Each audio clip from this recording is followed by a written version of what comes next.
I would like to ask about the church's position on usury. Uh-oh. Ooh. I was under the impression that a productive loan, one where the borrower gains due to the nature of their investment, had created a situation wherein the charging of interest was licit. For example, when you buy a house, it most often gains in value. Thus, it would be fair for a bank to share in the gain via interest. However, I have discovered that Pope Benedict XIV had already taken this into account when he reiterated that usury is sinful, including the charging of interest on productive loans. Has this teaching developed further? How would a bank be able to profit from lending without charging interest? Good question, and one that I'm not too terribly well qualified to answer.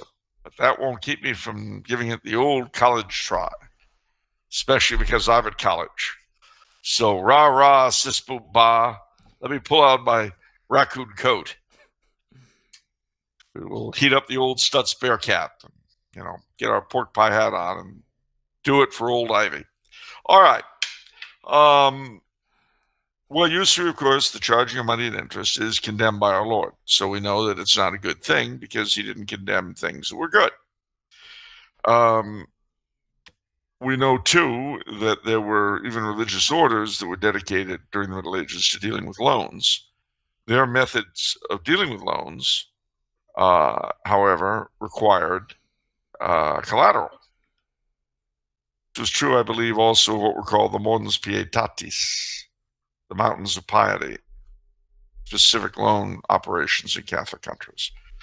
And basically, if you wanted a loan, you bring something worth, let's say you wanted a loan of 100 guineas or florins or whatever it is that they're doing in your area. So you bring a item of wealth, of worth that you've got in your hands on, worth at least 100 guineas. That's the collateral. And you rush off with your 100 guineas. Now, they were, if you didn't pay your loan back, they would sell the item in collateral. But you would be entitled to anything over the 100 guineas. So in other words, you brought grandma's gold ring, it sells for 140 guineas because you defaulted on the loan. They keep the 100 guineas, you get your 40 guineas back. I don't know how a bank would operate like that today because, of course, our entire system is based on usury. Our entire system too incorporates more risk, which is interesting because we've talked about this before.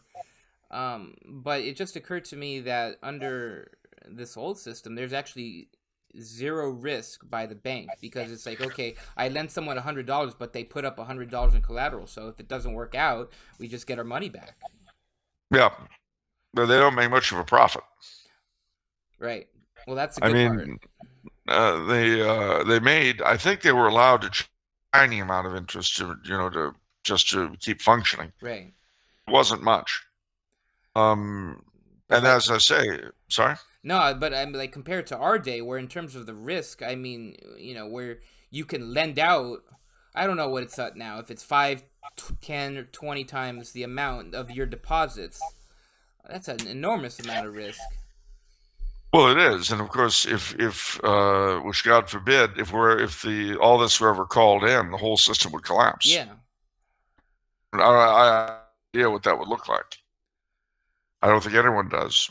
My grandmother did. Well, she. And yeah. You know what? It's funny. It's funny how people can change, how people are different based on their life experiences. She always put money in the mattress.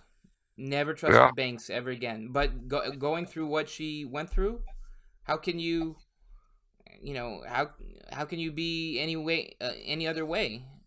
No, well, it's true, and of course, at least with us, which it did over here in Germany and Austria and so on, when the money itself isn't worth anything.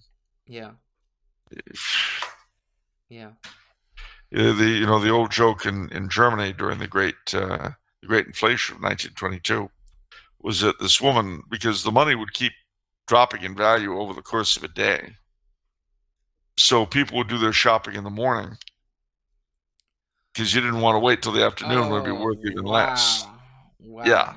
that's how bad it was. So one morning, this woman stuffed 2 big baskets of money and filled with paper money, and she takes them out of the market. She sets them down because they're too big to bring into the store. Yeah. She goes into the store, and she gets the few items that she could afford to buy. And she goes out to get the money, and she found she'd been robbed.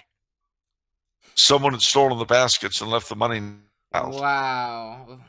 Is that a true story? Well, they say, no, I wasn't in Berlin in 1922. No, okay. I only arrived about a year later. In that sort of situation, it's probably. I mean, if your money's losing value day by day, I guess you would just. The prudent thing to do is just stock up as much as you can. Literally dump all your money, get as much like goods that you can get, and then just okay. That's what people did. I mean, there's other true is definitely true. Famous tale in Budapest after World War II. Well, after World War I should say, is when the story starts. There were these 2 brothers, and their parents were very wealthy, and they died, and they left. They divided their fortune. Older brother, younger brother, each got half. Well, the older brother invested very carefully, wisely, banked the money. Did everything you're supposed to do. The younger brother was a ne'er-do-well and just spent it drinking champagne. And when he'd finish a bottle of champagne, he'd stick it under in his basement in his house. And this went on for a good 25 years. And then World War II came, and then the communists came, and the bottom dropped out of the Hungarian florin. The money was worthless, absolutely worthless. So the younger brother, the older brother was wiped out. Every dime he had was gone. The younger brother was able to sell for hard currency all that glass that had accumulated in his basement over the many years, and got enough money out of that sale to get him and his brother out of the country.